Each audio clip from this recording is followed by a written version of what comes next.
Paul, we've got a 12-team Superflex PPR 1.75 tight end premium start 10. Are you going Lad McConkey or Roma Dunze in the 111?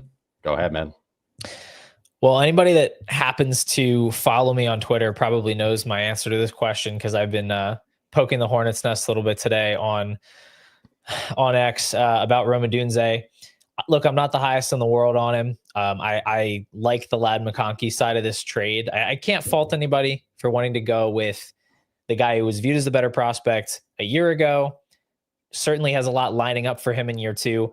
I'm more of like, give me the known commodity here, the star player. But I think it's a fairly even trade, but I'm always going to break the tie towards what I view as the better player.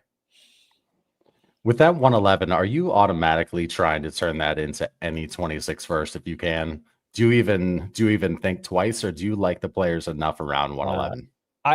I'm kind of pretty hard line on that. Like, yeah, I'll flip it for a future first, just because the value upside of that pick, you know, if it ends up being an earlier weighted pick, because I think people are typically overconfident in how their picks are going to turn out. And so I'm usually just rolling the dice there, where I don't expect that I'm going to be missing out on the next Brian Thomas, the next Lad McConkey. Obviously that happens sometimes, but I think more often than not, you're going to come out ahead making that roll of the dice there. So for the 2 minutes that we discussed this trade before going live, if it was even 2 minutes, maybe 45 seconds, you did profess your love for Lad McConkey. So why do you love Lad McConkey? Because he had an awesome rookie season. He came in, he was a little bit of a question mark as a prospect because he didn't run a full route share at Georgia, but he had really strong per route numbers. And for me, the big question with him was, can that translate over a full route share? Like, is he a limited role player because he's efficient in certain use cases, like a Kadarius Toney or something was once upon a time? Or is he just a really good wide receiver across the board who was in a part-time role for other reasons, for coaching reasons, because of a lot of depth on the team? When I saw him come out and do what he did as a rookie on that full route share, he played outside and inside, dominated targets on that team and was efficient. That told me everything I needed to know. This is a high-end player. He had some other benchmarks that I think are really important. The main one being having over an 80 PFF receiving grade.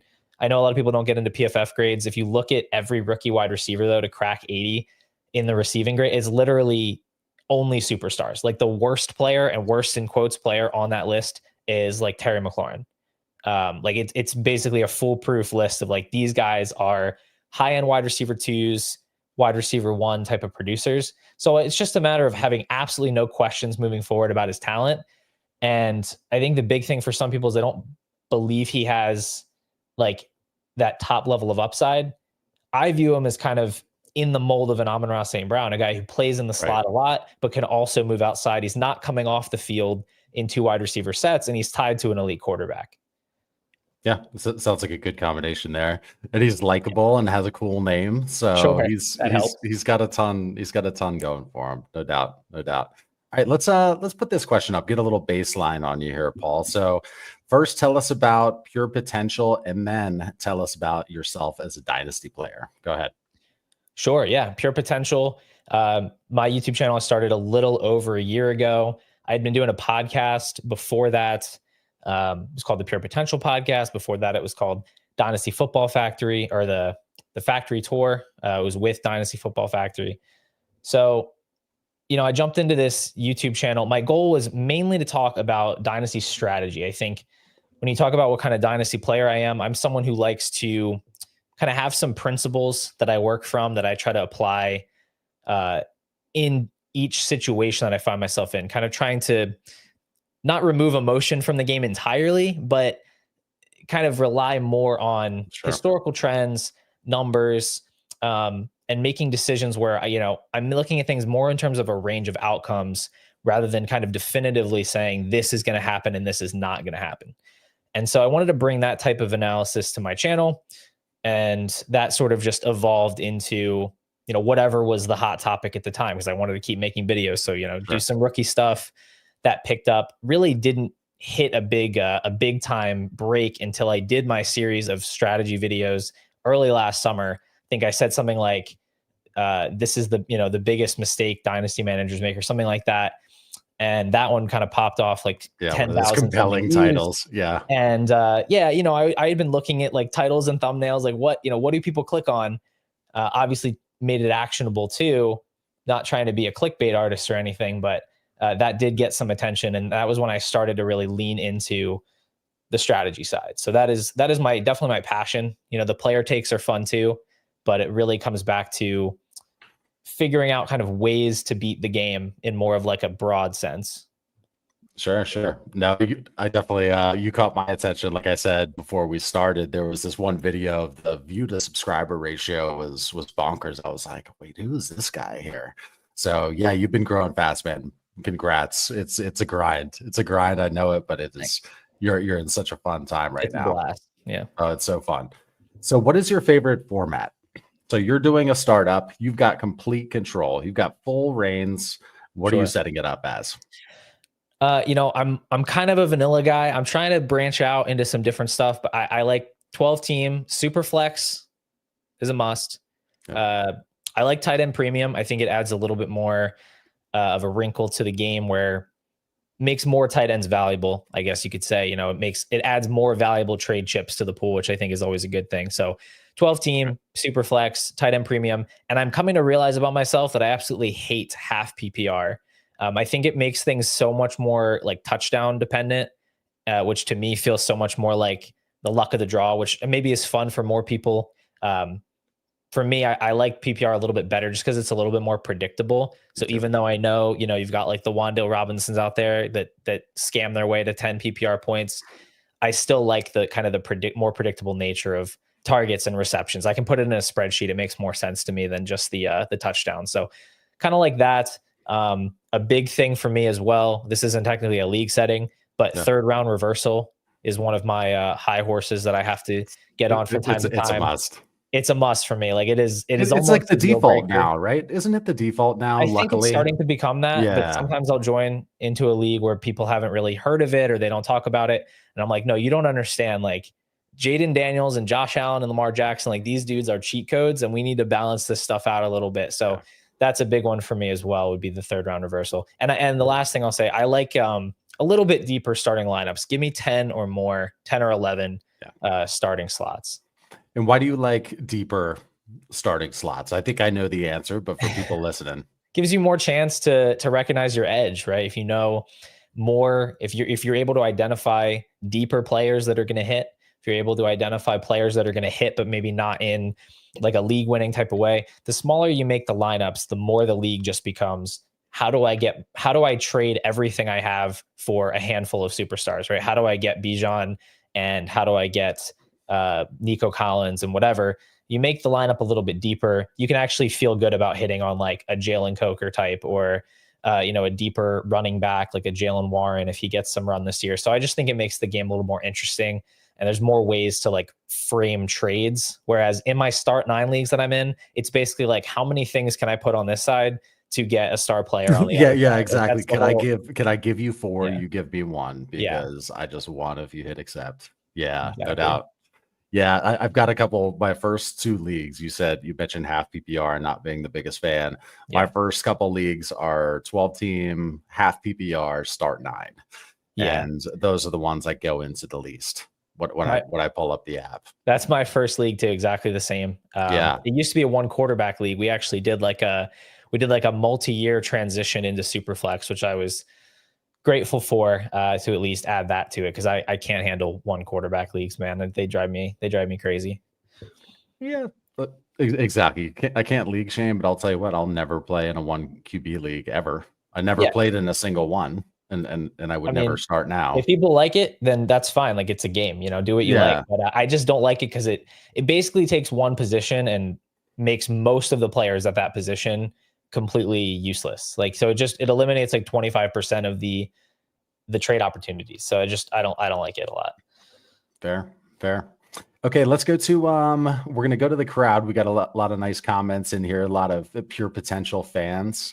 Love it. Let's go to one that I had in the hopper, though, from buymeacoffee.com/tradesin5, though. Thank you very much for the 2 hammers from Tree. All right, so Paul, we've got a 12-team Superflex PPR, 1.5 for the tight end, start 10. Josh Allen, Caleb Williams at quarterback. Running backs are Achane, Chase Brown, Bucky, Benson. And then we have Nabers, Brian Thomas, McConkey, Godwin, and Flowers at wide receiver. No tight end was listed, unless I missed it. Has the 104, no seconds, all picks in 2026 and beyond. The team blossomed late last year, but not enough to make the playoff. I need one more QB for the other Superflex spot, but who should I target tight end in the draft? Or should I target tight end in the draft or best available? The activity level's mid, and I'll read off this important part. So the format in terms of the start 10, it's 1 quarterback, 2 Superflexes, 3 running backs, 3 wide receivers, and a tight end. Yeah, wow. Definitely interesting. So yeah, it was, should I target a tight end or best available with that 104? They really took the 1 quarterback hate to the opposite extreme. They said we want to make quarterbacks unreasonably important. We got 1 quarterback, 2 Superflex spots. Yeah, I mean that's outrageous. I mean at that point, like it doesn't mention whether they get 6 points per passing touchdown or 4. That doesn't make a huge difference, but like if it's 6, you really, really need a quarterback in that other Superflex spot to keep up, just because they're going to gap the field in scoring. But I mean, you know, this is a high value team. Like this team has a lot of star power at pretty much every position other than tight end. I would not try to force a tight end pick. It's just a regular, if I'm reading that correctly, I think it's 1.5 points per reception for tight end. So regular 0.5 tight end premium. So it's like, it's a normal tight end premium. You can man that spot with a cheaper guy, considering all of the other point scorers you have here. So I would go after, you know, if you really want to go after somebody that's going to maybe not break the bank, but could score well, I like a Justin Fields as a target. You know, maybe a little bit riskier, but also not going to cost you an arm and a leg. Not having a second doesn't help with putting a trade together there. Right. Maybe somebody like a Chris Godwin you could offer in a deal for a quarterback like that, or, you know, somebody like Geno Smith. Maybe you get a plus. I don't know if you get a plus in this format though, because the quarterbacks are so scarce. Maybe like a Godwin for Geno, Godwin for Stafford, something like that. Because I think you can backfill that production from a Godwin or even as a Flowers easier than you can from a quarterback. Those quarterbacks are going to score more points than those wide receiver 2 types. What do you think you could get quarterback wise with that 104, buying an existing one, buying a vet? Because man, the scoring it's so nuked, the format for quarterbacks. Well, if I'm looking here, I actually have startup ADP, and it's not going to match this league exactly. Right now, the 104 is valued next to like Goff and Penix, and you're not going to get those guys. Maybe like a Tua, who's kind of fallen out of favor a little bit, but I don't see as that different than those guys. I think you could possibly get a Tua for that pick, maybe add a little plus on top, go for Dak Prescott. It's another guy that's fallen a little bit in value that I like as a target. But that's probably the zone that you'd want to exist in at quarterback. And then you really are getting into Fields, Darnold, who's not really my cup of tea. And then Geno, Stafford. If you want to go really cheap, I mean, Derek Carr seems kind of like inevitable to start another couple of seasons. He'll be there. He'll be under center. Yeah. Yeah. So what else could we do for that 104? Let's say we don't buy a vet quarterback with it. Let's say we're drafting. Like, how is this draft going to go 101 through 104? Well, I think in this format, you're going to see the quarterbacks go a little bit earlier. Cam Ward seems like already locked to be off the board by this pick, but I think if Sanders ends up in the top 5, I think he's probably gone here. He's gone. I just think if not, then I think you snap him up, because I just think the quarterbacks are so overpowered in this setting. I think you take Shedeur Sanders if he's there, but if he's not there, I think you're going to get a really good player in Omarion Hampton.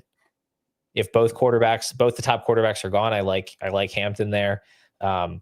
Travis Hunter would be my wide receiver 1 in the class if we got some clarity on draft night that was going to be his position to play. And otherwise, I do like Tet McMillan as well. Sure. So I think any of those guys, I wouldn't really reach for the tight end. I think in a regular half point tight end premium, I have Tyler Warren and Colston Loveland just a little bit behind. But if the quarterbacks are gone and you want to explore like a trade down a couple spots, add a second rounder maybe so that you can take another swing, then I could totally see investing in a Warren or Loveland. I do like those guys a lot. Yeah, 104 as it is. Would that be too quick to invest in Warren in this case? It seems like it's spending absolute top dollar because of the names that you're passing up on, like you're talking about with like Hampton and all. Yeah, I think he'll probably land more like in the 6-7 range for me if he gets a decent spot. I think it's just, we've been spoiled by some good tight end prospects. I think it can still be a position where you kind of ease into the production. So even if you do have a need at tight end, it's not guaranteed that guy's going to actually hold the position down for you in a really impactful way right away. Right.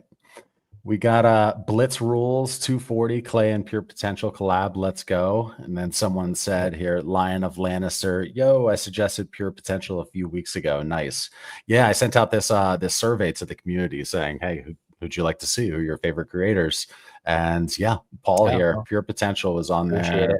Yeah, most or second most. So rock and roll. Let's go to Dak. This is Dak X. Dax S. There we go. Third time's kind of a charm. But let's go with this question. Here's a deep format here. This is like our OG listener league that I'm struggling to make moves in format. 14 team Superflex start 11. It is half PPR, full PPR for the tight ends. Gave Josh Allen, got Ceedee, Nico, and Chuba Hubbard. Other QBs are Purdy, May, and Stafford. Thoughts? What do you think here, man? 14 team Superflex. Yeah, I mean, 14 teams is going to make the quarterbacks a little bit more valuable because you have more scarcity at the position. You're starting ideally 28 on a weekly basis instead of, or not 28. Yeah, 28 rather than 24, if I can do math. Looking at how I have this ranked in a normal 12-team league, this is a clear win for the wide receiver side. And I think it's still a win in a 14-teamer, given the context of your team, that you have Purdy, May, and Stafford. It's close, though, because the half PPR is also going to create a wider gap between the quarterbacks and the skill players. Sure. On the other hand, it's start 11, so you having more of those star players is going to be valuable. You can play all three of those pieces. This is really tight for me. Like, this is really close. I'm going to lean towards the wide receiver side. I do not feel like amazing. I don't feel super confident either way. I think both sides probably win this deal in the sense that you're getting great players no matter what. I don't think there's going to be like a clear loser here. If you had to ask me which side is going to provide more like value over replacement this year, that seems really, really tight to me. Yeah, it's a good trade for a bunch of reasons. And even if you don't play in a 14-team Superflex start 11, this we can break it down why this is just a good dynasty trade. So it's only good players really involved. I mean, Chuba is a relevant piece in a half PPR. He's a relevant piece. You're trading a stud in Josh Allen, and you're getting studs in return. You're not getting like a bunch of crap. In a 14-team start 11, that is so deep to where you are starting trash in your lineup. You're starting trash. So you're literally getting 3 players that you can put in your lineup. So that's got to be one of those like prerequisites. If you're trading Josh Allen, you need to be getting studs in return. Those are some of my thoughts. And it's not like he's leaving himself a huge hole at quarterback because he's going to be able to start Drake Maye. That's a quarterback I'm very high on. I think he has, I won't go so far as to say that he can be Josh Allen, but I think he has that almost in that ballpark of upside as far as his rushing ability, his big arm. And so you have him, you have Purdy, who's got some job security, and then Stafford is like a totally fine third quarterback. So you're not leaving yourself in the hole there. And like you said, upgrading 3 different spots in your lineup in a start 11 is huge. Like, people are going to be starting Rashad Bateman. People are going to be starting like Javonte Williams in this league. Like, that's 100%. It's a big deal. Yeah. To upgrade those 3 spots. So I think the team trading away Allen is probably going to score more points than they would have had they kept him. The real question is whether you could have moved one of those other quarterbacks in a different trade. But I there's infinite scenarios we could run through, but I think it's a good deal. Yep. No doubt. Okay, let's go to Dustin Bennett. Thank you for the question. So this one is a 10-team Superflex PPR, no tight end premium, start 10, and this is a best ball. Okay. Wide receiver room is London, Marv, Rashee Rice, Devontae Smith, Olave, Godwin, Ridley, Mims, and trash cans. 2024 champ. Congratulations. Nice. Little draft capital. Traded Smitty for Pearsal and a projected mid 26 second.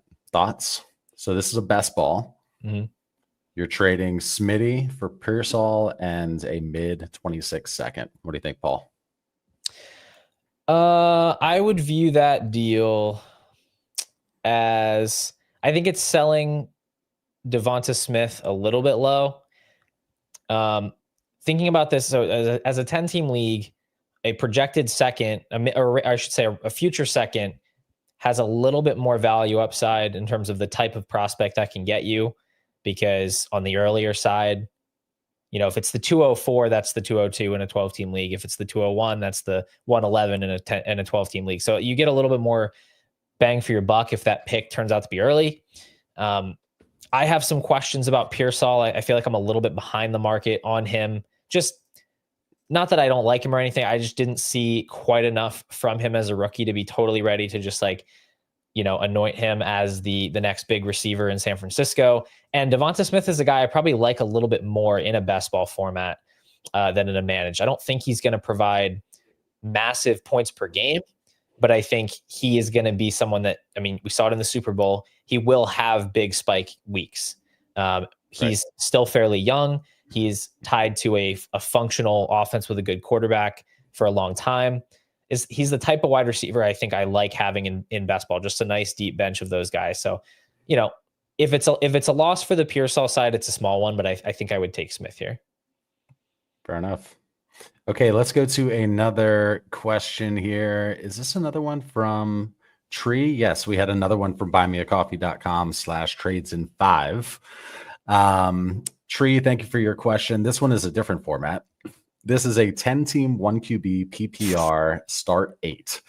So this is a very shallow format here. Daniels, Baker, Dak, and Fields at quarterback. So we have too many of those, obviously. Breece, Chase Brown, Moss, Eckler at running back.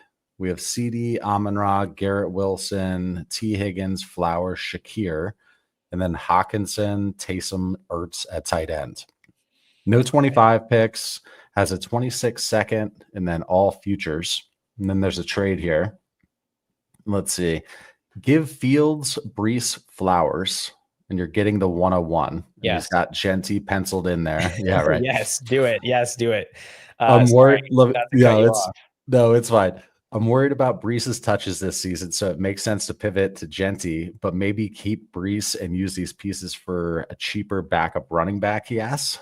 And then it's a mid-activity league, 15-person benches. Go ahead, Paul. So I can say for 100% confidence, I would not advise this trade in a 12-team start 10 league. I would not make this deal. I don't have that. I do not have a gap between Breece Hall and Ashton Jeanty where I would be giving up a wide receiver like Zay Flowers. The problem is that in a 10-team start 8 league, you're starting 80 players every week. That's not a lot of players. The level of replacement in this league is extremely high. Someone like Zay Flowers is like a borderline average type of starter. He scored like 12 points per game last year. His realistic upside in a Lamar Jackson offense, probably like 14 and a half, 15 points per game in a peak season. That's not a guy that's moving the needle for you in a 10 team. Like he just isn't. And this is why I don't like shallower lineups, because a guy like Zay Flowers is really talented and he should have some value. But in this format, give me Ashton Jeanty, who I think is going to be the Dynasty RB1 probably by October, has legit, odds to score 18 to 20 points per game in any season that he's healthy. And then Justin Fields, like he's your fourth quarterback. Exactly. You don't need him. Starting Jaden Daniels every single game that he's healthy until he retires in about 15 years. So I think it's just basically any trade, whether you're overpaying, it doesn't matter if you're getting a peak, top 24 type of player in a league that shallow, you just take it. Yeah. I mean, in a league like this, whatever side has less pieces on it is winning the trade. And you broke it down really, really well. And again, yes, with deeper formats, it's like Flowers is worth more than being essentially just a throw in to be able to get the 101 at this trade. And that's essentially what it is. Because yeah, the delta between Breece and Jeanty is not that big in normal leagues. But yeah, play to the format is what it is, right? Absolutely. Okay. Let me delete that one and we'll move over to back to these other comments, our lovely people in the crowd.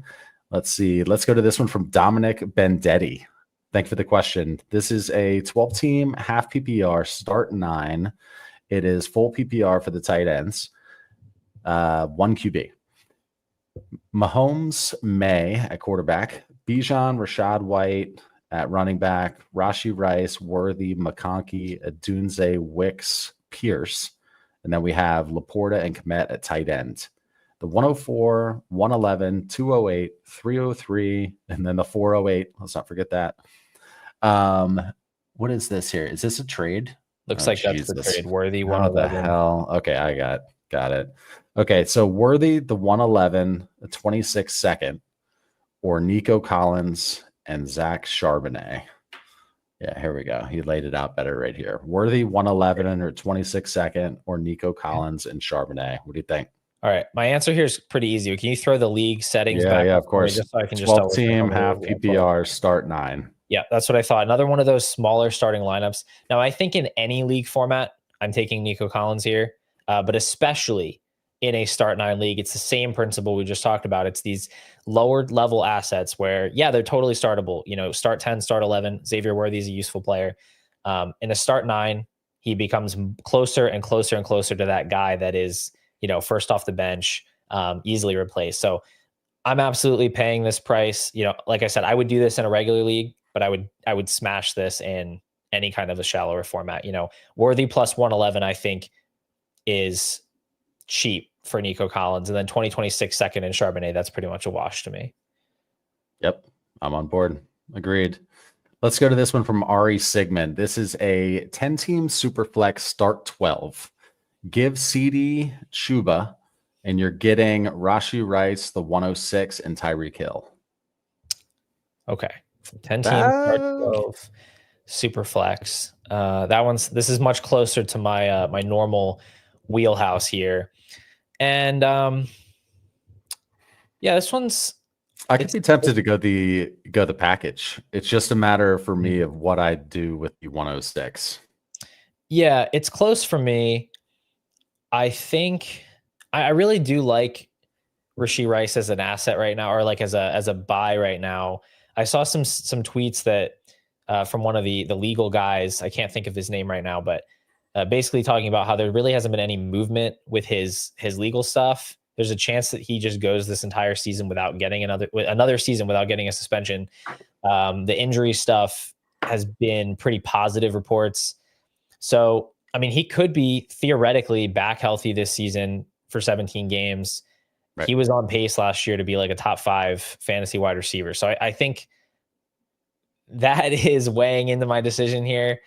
But I think I'm still gonna side with the star player because I don't have a massive gap between Chuba Hubbard and the 106. I would definitely take the 106, but he's going to get a lot of volume. He is pretty insulated because they have Jonathan Brooks, who they're kind of waiting for to come back. So not really worried about Rico Dowdle. And then Tyreek Hill, just so much uncertainty with him. You know, it's appealing, the idea that I could throw him in a start 12 league. On the other hand, he's in decline. I think he is maybe forcing himself out of the Miami situation, which it seems like he's trying to do that. Yeah, just a lot of volatility there. I think I'm comfortable taking CeeDee Lamb and just knowing what I'm getting there as far as like a 20 plus points per game wide receiver with a lot of insulation. But I could see this one either way. Yeah, if the crowd is the crowd's listening, I might have to go back to the answer, but tell me which side you think here. You go in the CD side or you go in the Rashee Rice side? It is all, there's so many question marks on the get side of that. There really are. As you were talking through that, there are so many question marks with Rice, with the pick, with Tyreek Hill. Yeah, that's an interesting trade there. I like it though. It's close though, for sure. It's close. Yeah. Yeah, I dig it. Okay. All right. We'll see what the crowd inevitably says, and I'll pull it back up at some point here. Dude, let's talk I see CD side and then right side back and Yeah. forth. Yeah. Thank you for clearing that up for us, guys. Yeah. yeah, exactly. Rookie drafts, man. So do you like, let's just talk through rookie draft strategy here. So I've got one team in particular. So it's one of our listener leagues, the Hammers League, and I can't decide what to do with it. I've got a few core pieces. So like Joe Burrow, Nabers, and let's just say Amon-Ra. Let's say I have three good players. There might be a decent quarterback too. But I've got 103, 4, 5, 6, 7. Okay. So I know you don't have enough information, but if you have a team like that where you've got like 4 players, we're assuming a 12 team start 11 here, Paul. So pretty deep format, 2.0 for the tight ends. What are you doing in situations like that? Are you going to want to make a couple of those, buy a couple players with them? Just talk through it. Yeah, I'm definitely making a few of the picks for sure. And I think having that much control of the board, you kind of have the benefit of deciding exactly where your tier breaks are, and then deciding what picks are going to be your biggest leverage points as far as, okay, I have 5 guys I really like, so I know I can trade 103 and 104 and I'm still getting one of those guys, right? So you can decide where are going to be the tier breaks that you value the most. So for me right now, like I have a top 4, or maybe a top 5 if Travis Hunter is a wide receiver. For me, that is Jeanty, Hampton, Ward, Hunter, McMillan, and then I have a sort of a tier break there. So like I'd be thinking, okay, I'm keeping at least one of those top 5 picks.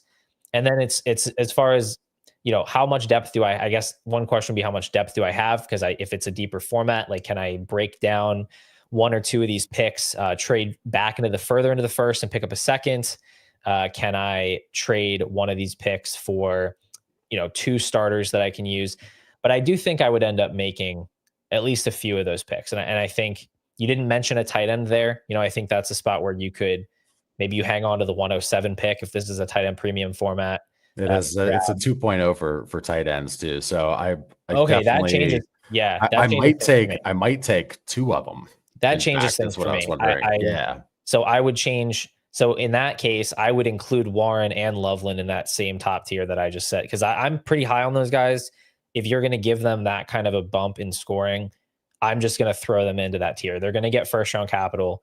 They're probably going to go to good spots. Like fingers crossed, one of them doesn't end up on the Colts, but otherwise, the spots that could take tight ends, Broncos, Chargers, like those are good landing spots. So that would change things for me. I probably would take both of them, honestly. I think they're both top 5 dynasty tight ends, probably top 6 at worst, before they even step on the field. And then you're going to get a great running back. And if you said you had a QB too, so maybe you trade out of the Cam Ward pick if somebody wants to grab him, and you move into like Bucky Irving plus, you go for Rashee Rice, you go for Kenneth Walker with the plus, somebody like that you can plug in. Would you trade, just to be a dick, and I'm sure I could say that on YouTube, that's not a problem. Would you trade the 203 and the 112 to get the 10? Oh, it looks like I have the 103, 4, 5, 6. Would you trade the 112 and the 203 for the 107 just to be that guy? In that setting, I would, because I have a top 5 plus those 2 tight ends where I feel really good about getting one of those prospects. I mean, I'd still like the 203 pick as well, but I think just locking up one of those top guys, I think that would be worthwhile. Because I think by the time you get to 112, you're still going to like the options, but I think you are definitely taking a clear step back from those 7 names that we just listed, and you have enough picks already, right? So you can consolidate a little bit and target the higher upside swings there. Good stuff. Appreciate it, man. So this is kind of along those same lines. So Up by 20 says, what are you giving to move from the 111 to the 108? So we don't have your format Up by 20. So put that in the chat, and then we'll answer it. I'll actually pull up a different one just so we can give you the right answer. Okay, let's see here. Wait, what is this? All right, eyes. Let's work here. Zach Justice from earlier. Thank you for the question. Says, should I trade Penix away for the 203, 204, 206 in a 14-team Superflex? No, I wouldn't. I think, that's questionable to me in a 12-team Superflex, but when you get into 14 teams, just knowing you have a top 10 pick at quarterback who's going to their second season, like he has good weapons, he has job security at a position of scarcity. I don't think you need to blow that up for what are essentially like high-end dart throws in the early to mid-second. What if it were the 203, 204, and a 27 first? That would change things a lot for me. I would consider it at that point, because I think you could flip the seconds into potentially a lower quarterback, somebody like we mentioned it before, like Tua. Yeah. You could even buy into a Justin Fields, and then you have that first just in your back pocket. I would. There's a huge gap for me between a 206 and a 2027 first, especially in a 14-team league where that 206 is really more like 208. So you could potentially be jumping up, 10 to 14 spots, depending on how that person's season goes. Yep. All right, good stuff. Let's go to, did he answer us here? No, up by 20 has not. No problem. I could give kind of a general take. Just yeah. I have some tiers, and right now I have a pretty large fourth tier that stretches from 6 to 11. Now that's going to change depending on draft capital and landing spots that we see, but as of right now, I would not be giving up a ton to move from 11 to 8, because like I said, I have several players there in a tier, and then I don't even have Matthew Golden in that tier. I have him in the next tier, and I have a very strong suspicion that he's going to be a top 10 rookie pick. He's probably going to be the first or second wide receiver taken in the draft. I'm a little bit lower than him lower than the market on him. And so I kind of know like he's probably going to go earlier than I would like to take him, which is going to push back players that I want even a little bit further. So I wouldn't jump the gun on that now. Maybe the board looks different after the draft, but I would sit tight. Yeah. Was it Matthew Golden? I was looking at the NFL mock draft database, just looking at potential spots, and the most common one for him was the Cardinals. So Cardinals, Rams, and Panthers were like the three highest. What if Golden were to go to the Cardinals? I would be even more out than I already am. I mean, they couldn't even support the generational prospect they took last year. Now they're going to have Harrison going into year 2. McBride, who is an absolute target hog, just became the highest paid tight end in NFL history. Golden, to me, feels like a distant third in that pecking order with Kyler Murray at quarterback. I mean, that's a hands-off situation. I think his value would actually drop, though, a little bit from the perception, because I think people have him penciled into the Cowboys or the Packers. I think that's where people are like manifesting him to land. And I think that would definitely sour people a little bit. What are your thoughts on Kyler? I think he's a perfectly average NFL quarterback who's a little bit worse than that for his weapons, just because he scrambles a good bit and takes a lot of pass attempts out of the offense. And I don't think he's been helped much by the scheme that's been run there recently. Like, I think it's just it can be a little bit stale. It's a little bit run heavy at times, the neutral situation. So I think he's going to be a starter in the league for a long time, but I don't think he's the best for his weapons. So where's your head at with quarterbacks? Let's say you've got Jayden Daniels. How far are you willing to tier down at quarterback? Will you tier down to a Kyler if you're getting a big enough piece on top? Let's just say if I have a top 6 team in the league in terms of value, if I go over to KeepTradeCut or Dynasty Daddy or whatever, throw in my team, if I'm an above average team in buying power, there's almost no price that I would be interested in to tear down from Jayden Daniels. I would just keep him. If I'm in a spot where I have a very top heavy team, I only have super high end assets and there's no way for me to fill out my lineup. There's no way for me to gain any value because all I have is, Jayden Daniels and Justin Jefferson. At that point, I would be willing to break him down into smaller pieces. I don't think Kyler is the type of guy that I would look for there. But let's say I was going to move down to like a Drake Maye, or maybe a Bo Nix, somebody a little bit younger, maybe a little bit more insulated in the eyes of the community. I'd be looking at, I'd probably be looking at like 2 future firsts as kind of like a starting point. I just think his ceiling is so sky high. It's hard for me to really wrap my head around doing it for less. Yeah, I've got this one league. It's one of my older leagues. I've got a good problem to have having Lamar and Jaden Daniels. And on Sleeper, I don't have it in me to put Jaden Daniels up at the quarterback spot and have Lamar down in the Superflex. I don't know if it's out of respect or what. Respecting the veteran, of course. Yeah, I think it's just purely out of respect, I think is why I'm doing that.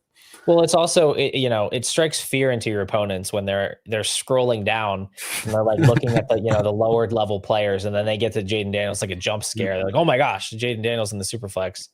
I think that's definitely a good problem.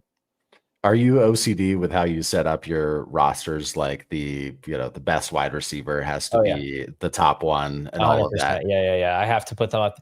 I do the thing where it's like, if you're playing a guy on Thursday night, you got to put him in the positional spot, right? Because just in case, you got to swap him out for another player. So I do that. It's never once ever been a thing that I had to deal. Like I never have had a problem with it, where I had to make a swap and I couldn't. But I do it. I'm a good little lineup setter. But otherwise, yeah, I'm a good little. I follow the rules. I do what they say. But I typically put the best guys in the best spots. They deserve it. So I like it when I'm trading like a bench player, and it's kind of like a fringe bench player. But before I send out the offers, I move him up into a flex spot. Oh, there you go. And kick someone out, so he looks like he's a starter. Right. Everybody if only they would right show that on the trade offer screen, like what slot they're in. QB1, Derek Carr. Yeah. Good shit.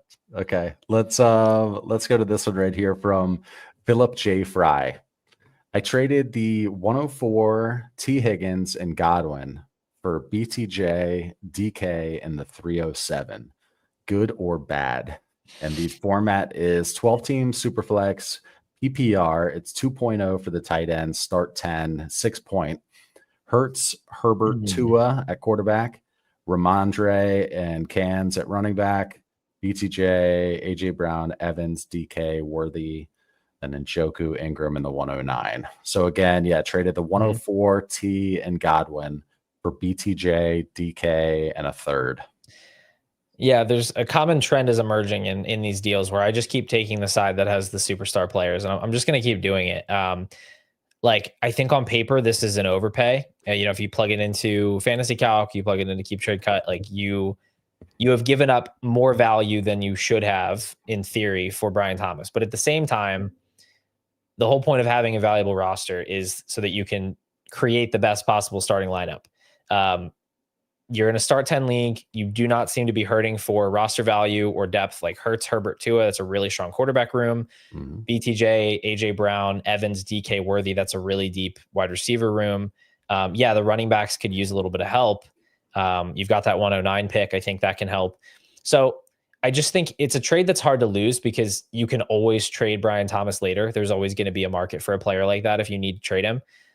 So even if down the line you find you have to trade out of that player and you have to, move him for a package, you're probably going to get the same amount of value from someone else, or you're going to, maybe you lose a second round pick worth of value. I think that's a risk that's worth taking to just potentially get a top 5 scoring wide receiver. Yeah, that's a good one. The reason it's extra close for me is the 2.0 for the tight ends and the 104 being involved there again. Okay. Yeah. Potentially a tight end pick there. I mean, I think like the tight ends are definitely appealing there at that spot with those settings. I think he can get by with Njoku, who I like a lot, and then Ingram as a backup. At the very least, when Ingram has been effective, it's on reception volume, so he could score pretty highly in a 2 points per reception type of league. So I think he can get by. It's tough. I'm maybe like a touch lower on T and Godwin than the market, just for different reasons. Not like super behind, but just maybe not quite as eager to grab those guys. With Higgins, I think kind of saw a peak season from him last year. I would not look at like 17 points per game that he scored and think that that's the norm for him. You know, it's just an insanely efficient passing game. The touchdowns really high that last year. So I think you're looking at like a high end wide receiver 2 type of guy in T, maybe more of like a mid to low end wide receiver 2 in Godwin. I don't know how much they're swaying me away from the Thomas side. Yeah, fair. BTJ is just stupid valuable right now. He's got so much insulation, like you said. Like you'll be able to cash out. I just think he's an amazing player. So like good. I've got him in a tier with Puka and Nabers. Right there in the side of the top 5. I think I have him at 5. So I'm very high on him. And I think everything is laid out for him perfectly with Liam Cohn coming in. I think Trevor Lawrence is a good quarterback. I know people have mixed opinions on that. And then you look at the rest of that team, like where are the targets going? They have De'Ami Brown and Gabe Davis and Brenton Strange.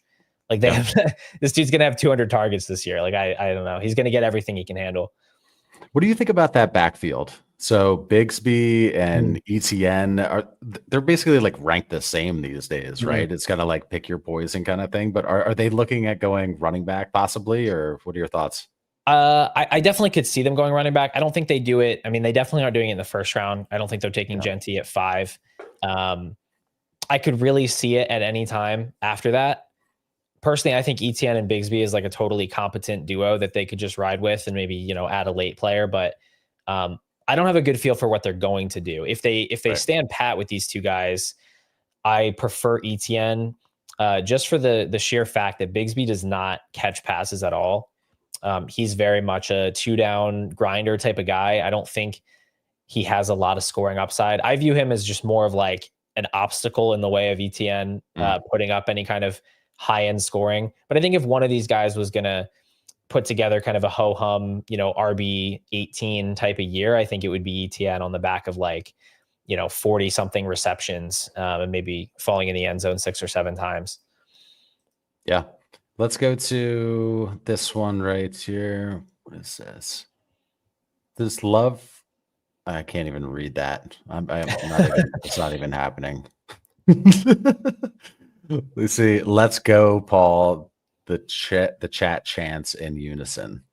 Yes, sir. You've got some fans in the house. That's for sure. This is in all caps, and it got my attention. So it's getting up on the screen. Wide receiver number 3, Malik Nabers. Oh yeah, I know what this is about. Yeah, this gentleman he's one of my YouTube members.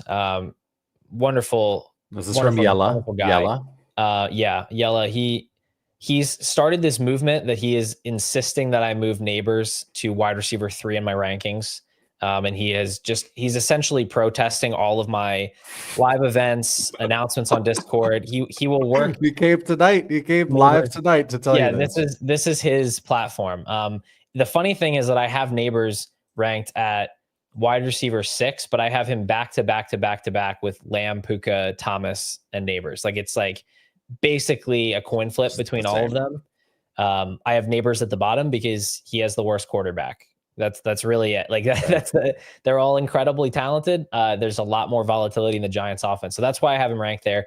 Yella insists that he is I guess the second coming of Jerry Rice. And he's telling me I need to move him up. So that's the situation there. He is good. You watch some players, some wide receivers, especially. It's fun to watch, but Nabers he just makes people look stupid out there. How fast he can make his cuts and whatnot. And I love players who are very like passionate out there. Like I've always loved Amon-Ra St. Brown. He's all sorts of fired up after every single catch, even if it's just like a 3-yard reception. He's freaking pumped. Nabers. I hear you, Yella. I hear you. He's an awesome player. And quarterback wise, what the shit is going on there? I know they're potentially going to draft one, but in the meantime, what are we looking at? I mean, Russell? I think they're going to pass. I think they're going to pass at 3. I think they're going to go Will Campbell, or not Will Campbell, sorry. Abdul Carter or Hunter, whichever one of them is there. I think that's what they've been signaling pretty hard. Maybe it's a smokescreen, but I think that's what they'll do. I think they're gonna start Russell Wilson. They might draft a project type of quarterback later on. Maybe they draft a Jalen Milroe, or God help them, a Quinn Ewers, and just sit that guy on the bench for a bit. But I think Russ is starting week 1. And if they don't draft anybody, I suspect Jameis Winston will be starting by week 10, 11, something like that. I don't know. It's not going to be pretty. And that's that's the real reason that Malik Nabers sits at 6. He's super young. He's super insulated. He's still going to score points. But as far as accessing those like league winning type of seasons, 20 plus points per game type of seasons, I just don't see how you do it in that environment. Yeah, totally fair.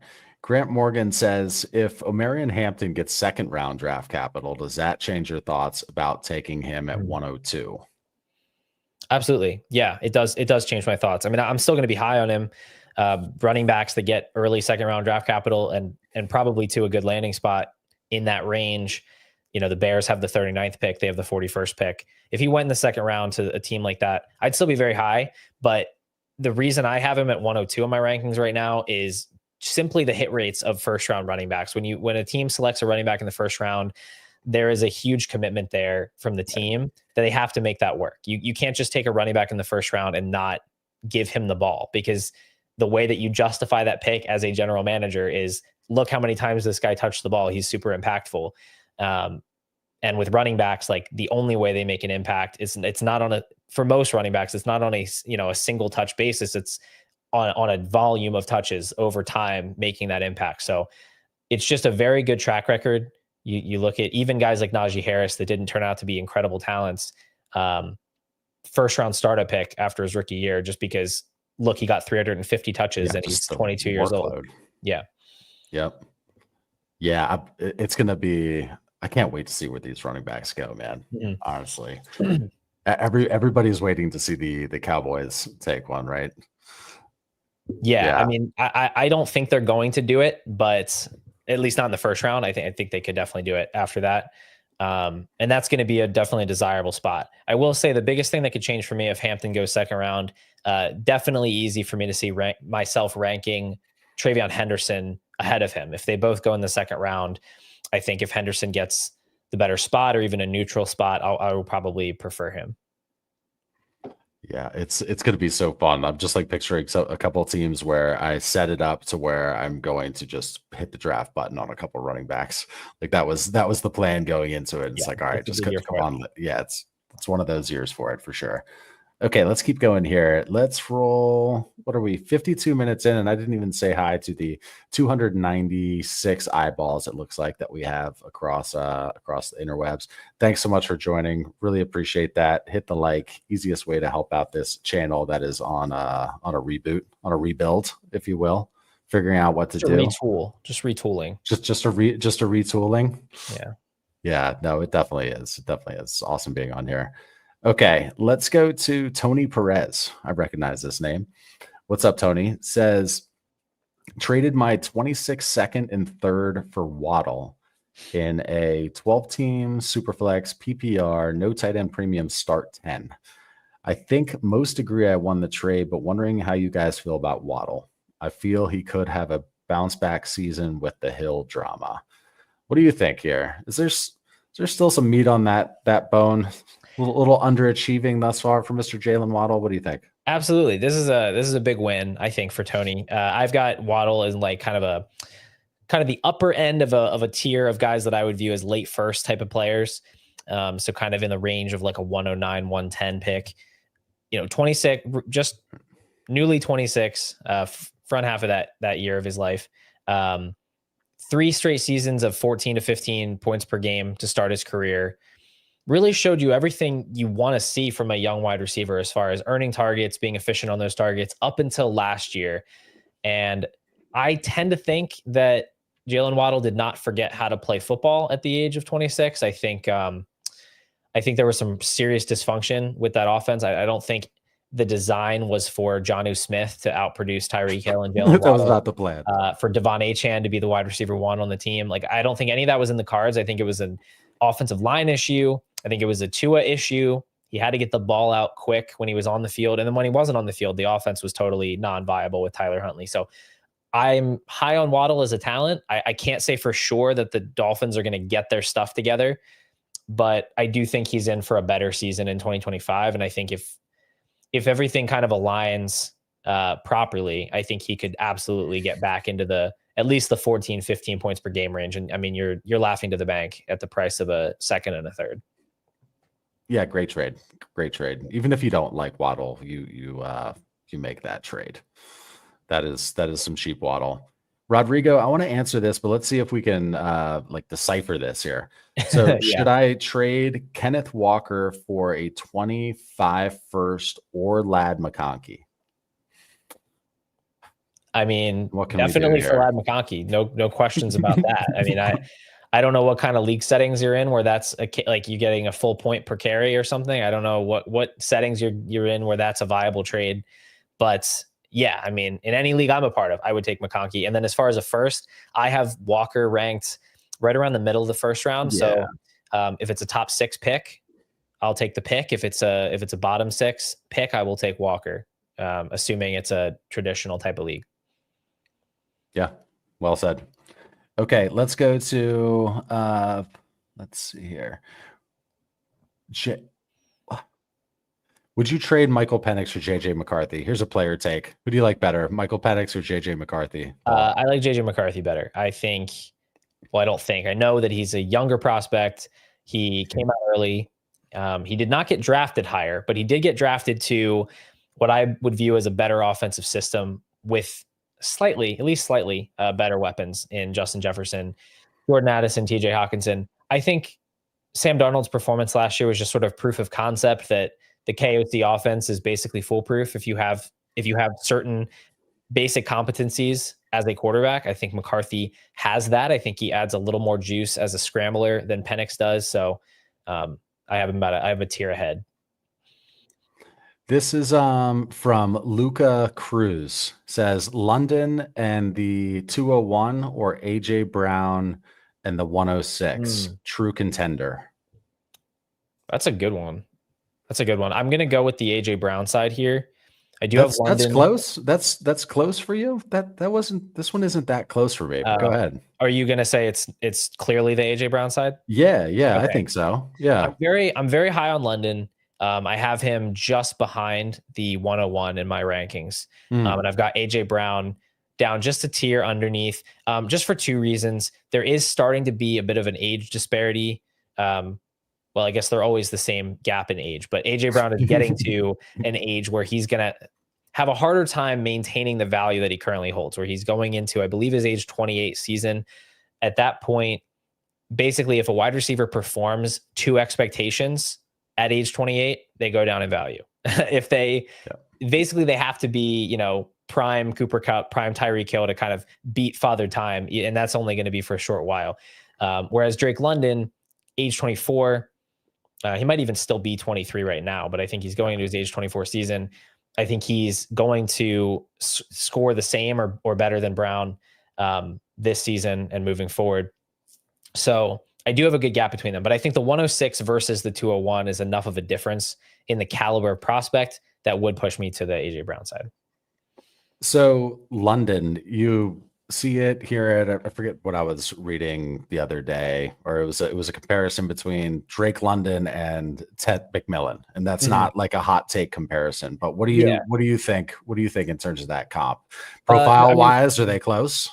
They're similar prospects. I think London's a little bit better. I was just reading actually Scott Barrett's article that he dropped today with his top 10 or top 12 wide receivers. Really good read. He knows his stuff as far as the analytics are concerned.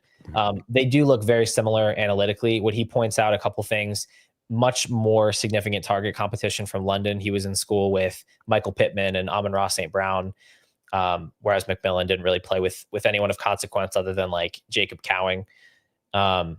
And then the strength of schedule was a little bit more difficult for Drake London. So similar production, but London with a little bit more adverse circumstances makes him a little bit of a better prospect. Also, probably, I suspect, going to get drafted higher than we ultimately see from McMillan. I think he could fall out of the top 10 into the teens So that'd make a little bit of a difference for me as well. So I do have London firmly ahead of the 102 or whatever pick you might get McMillan at, but I do like McMillan. I think it's a good comparison.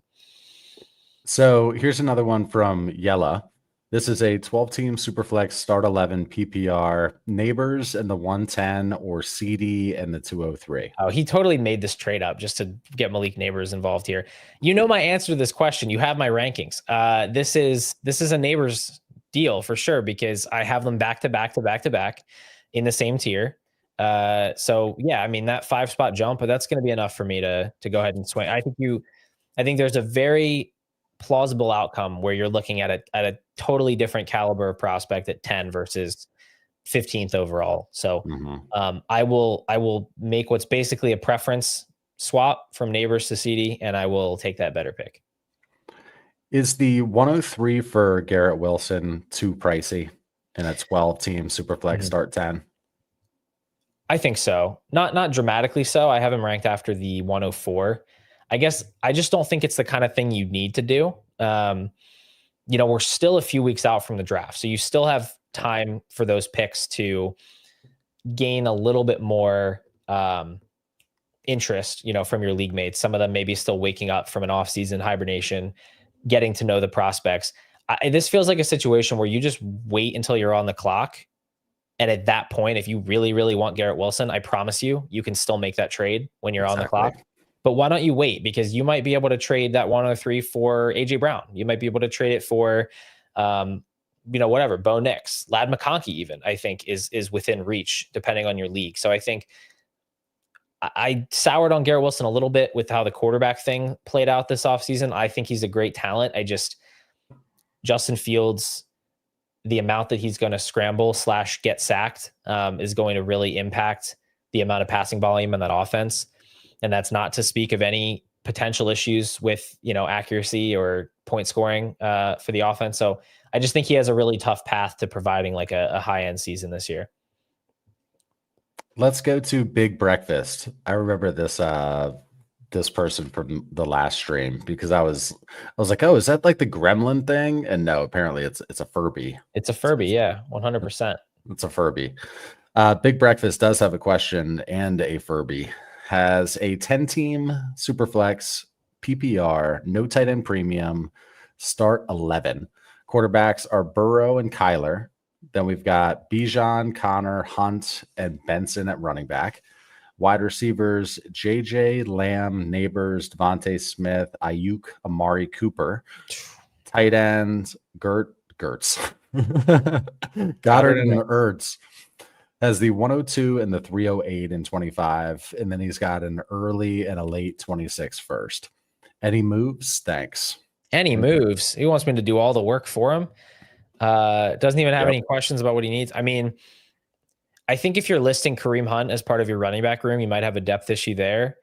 I don't even know if the Chiefs want to list Hunt as part of their running back room. So, yeah, I mean, like you're in a great spot here. I mean, especially if we see Hampton get that first round draft capital, you're sitting at 102. That seems like a very natural selection to make with the 102 pick.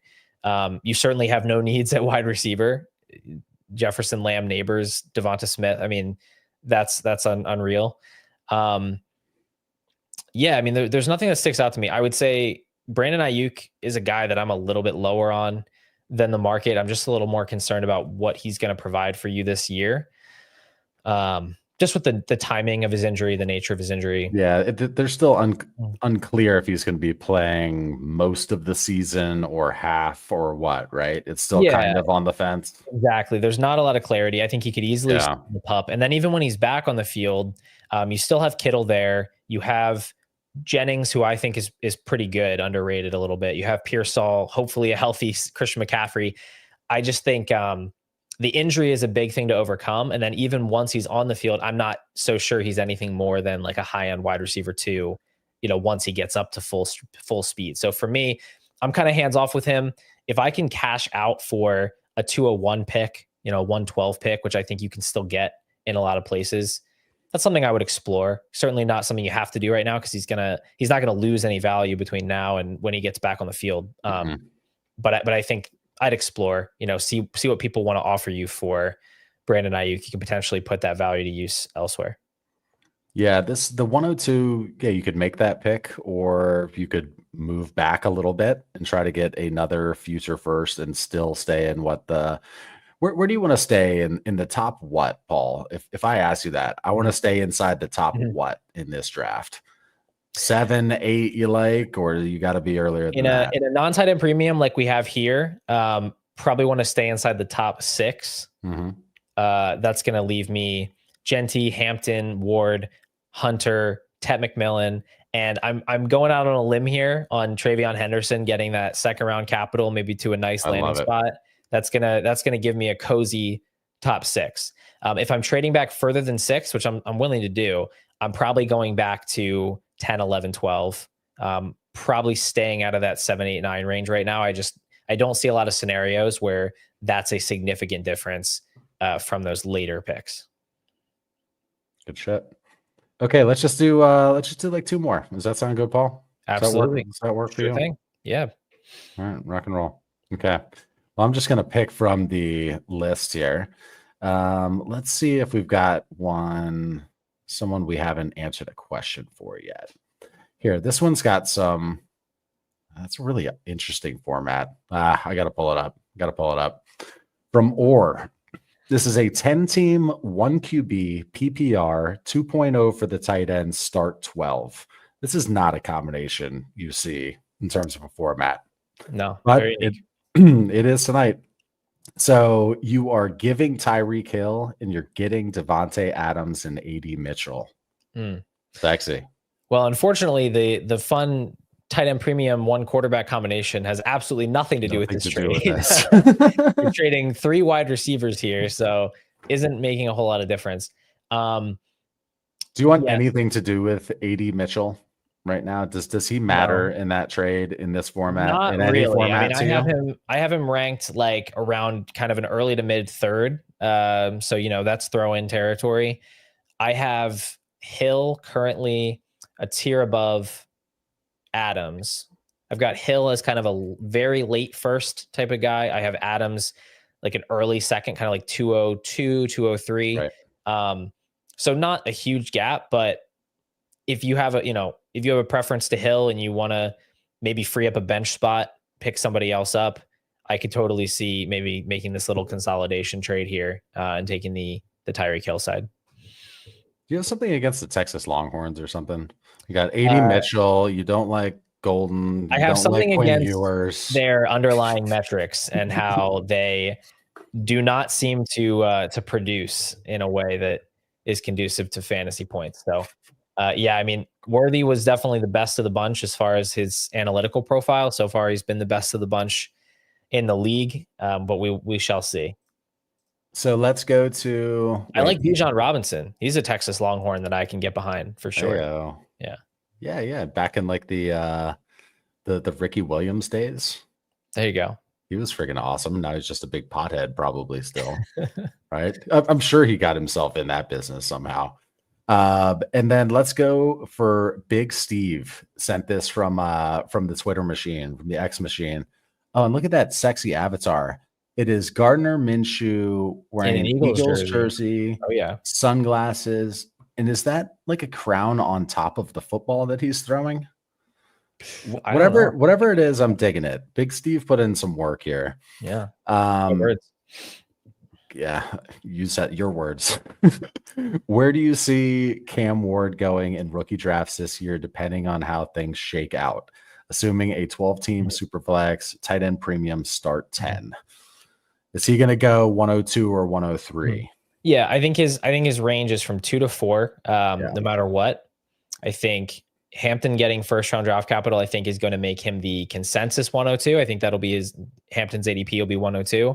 And I think most of the time that's going to leave Cam Ward at 103. I think if let's say we get Travis Hunter to the Patriots and they come out the night of the draft and they say he's a full-time wide receiver, I think him as Drake Maye's wide receiver 1, I think could potentially flip that ADP and make him the 3rd pick. Otherwise, I don't see a lot of scenarios where Ward is not the 103. I think people have maybe cooled a little bit on Ted McMillan, especially if he goes in that like 15 to 20 range rather than top 10. I think that's going to be a clear break there. All right. Hey, we got some great comments in here. My man Paul, what a great collab. Reggie Davis, didn't expect this collab, but I love it. Best of both worlds. Hey, it was fun, and yeah, I appreciate you, Paul. This was good times. Yeah, man. It's an honor having a new stud on Dynasty Trades in 5. That's for sure. But don't leave yet if you're listening. Paul, where do people find you, and where do they get these rankings that you're talking about? You just launched YouTube memberships too, right? Go ahead and pitch whatever you want. Yeah, appreciate it. Yeah, so you can search Pure Potential on YouTube. You'll find it. You can see the logo here on the screen. It's the blue with the big lightning bolt. I'm not a Chargers fan account, by the way. You know, I realize the colors might be confusing. But yeah, Dynasty content every week, at least one video a week. I mix in live streams, planning to do like live rookie tiers, pre-draft tiers later this week. As far as the rankings, yeah, you can become a YouTube member. A couple bucks a month gets you into a private Discord full of a lot of the really cool people in the chat here, by the way, where I'm answering questions all the time like this. Weekly live streams for the members where I do kind of long form answers to questions. We sort of just riff about whatever topics are on people's minds. And then I have my top 200 Dynasty rankings that are updated bi-weekly. And each of those is tiered by trade values. So I've been looking at that all night, trying to figure this stuff out. I've got the rookie picks in there as well. And everything's kind of ranked in terms of first round picks, just figuring out how I value players. So that's the membership offer. Either way, I'd love if you guys checked out the channel. And like I said, new videos every week. Yeah, man, definitely check it out. It's at Pure Potential FF on the YouTube machine. But no, great time. Enjoyed all the action in the comments. Thanks everyone for joining. Hit that like on your way out. Hit the subscribe even, maybe, if you haven't already done that. You'd be so kind. But I'm going to end this stream. We will see you next time. Later.